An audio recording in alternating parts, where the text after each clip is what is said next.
Here you see an opening shot of the Clifton Suspension Bridge. It was built in 1864, based on an earlier design by Isambard Kingdom Brunel. And this, people, is about as normal as this film's gonna get.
Today, I'm the creative director and founder of Radium Audio.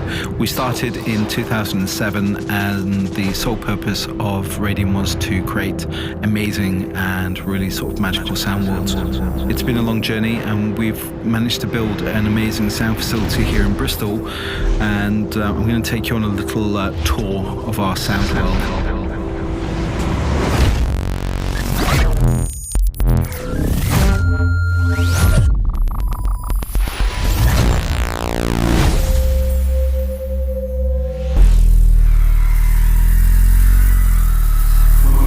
Creating music, we often record objects in the real world. We've built quite a few things in our sound garden, and we also go out into the field and record lots of things that we find, even things like underneath bridges, lots of different types of places and things that which you wouldn't normally think. Sometimes we'll be making music from the actual objects that we record themselves.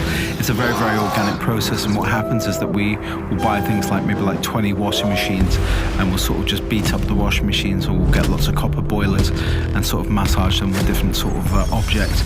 Music from sound is something that we do and we're very passionate about.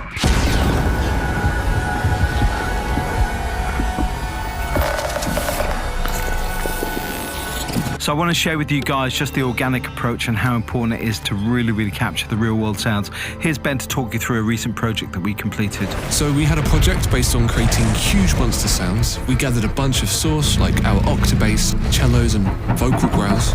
We designed them up and then thought, oh, we need to make them sound bigger. So what did we do? Well, we rented a quarry.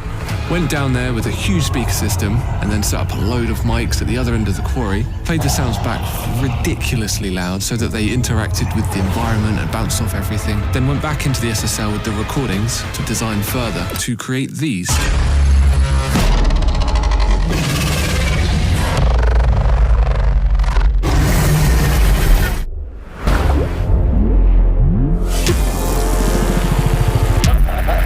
Music from noise. We love noise because everything within noise is our little sound world. Computers are pretty much the last in the chain when we get to recording sound. We often start with pen and paper, writing things down, writing down the ideas of what we want to achieve and how we want to achieve it. We'll often go to places like scrapyards and various different locations to record a lot of sound props and sound objects.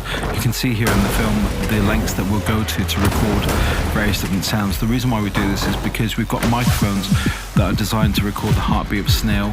That stuff really allows us to shape and dynamically control what it is that we're doing. Equally, we've got microphones that are super tough and robust that you can put next to fighter jets and gunshots and various different sort of artillery and stuff like that.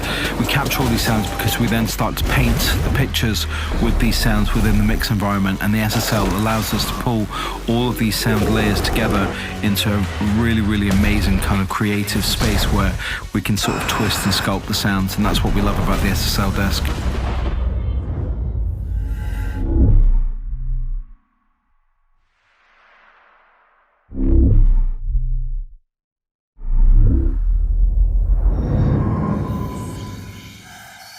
We've got the sound garden, and the sound garden is literally where we do a lot of crazy stuff. For example, we've got pianos that we've literally pulled apart and distressed and distorted. Ollie, you did that. Talk me through that.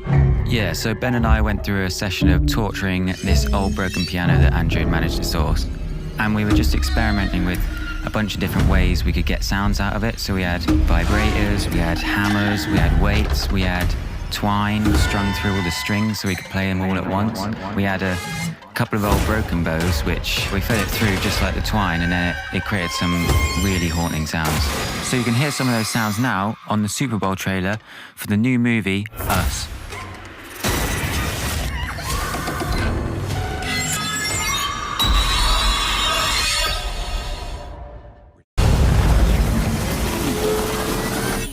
Have you ever actually mixed anything normal on the SSL desk? No, nothing normal other than just massive trailer epicness.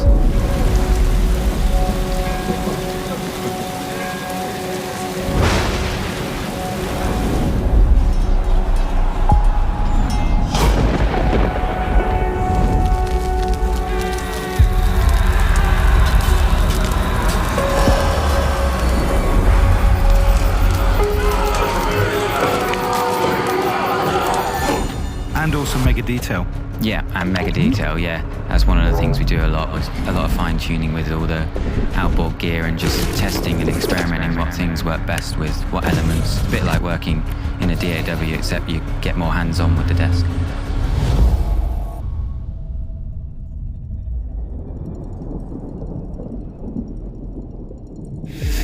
Seems. What's your thoughts on layering? Yes, so layering is a vital part of our sound design. It allows us to experiment with loads of different timbres and flavors. We go to places like IKEA to discover new sonic sources. We also have our Foley lab with loads of different props, and also our sound garden where we experiment with wacky textural elements such as bowing metals and vibrating copper boilers. What are you doing at the moment with the SSL? Metallic reflections. Okay, and what does that entail?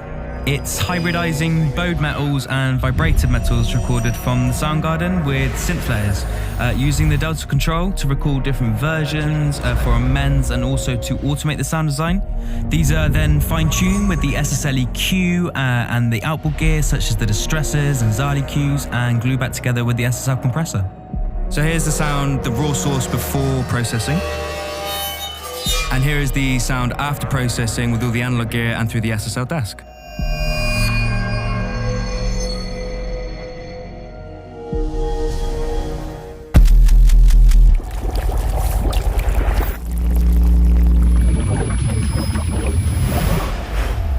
So I really want to sort of say thanks to Jim and all the crew for giving us the tour and also letting us have a first connection with the AWS 948. It was a really amazing desk experience, the whole experience of being there at Oxford and seeing how you guys make the desks and everything, which is really fantastic. We just want to apologise for overdriving your speakers and breaking your speakers with our trailer music.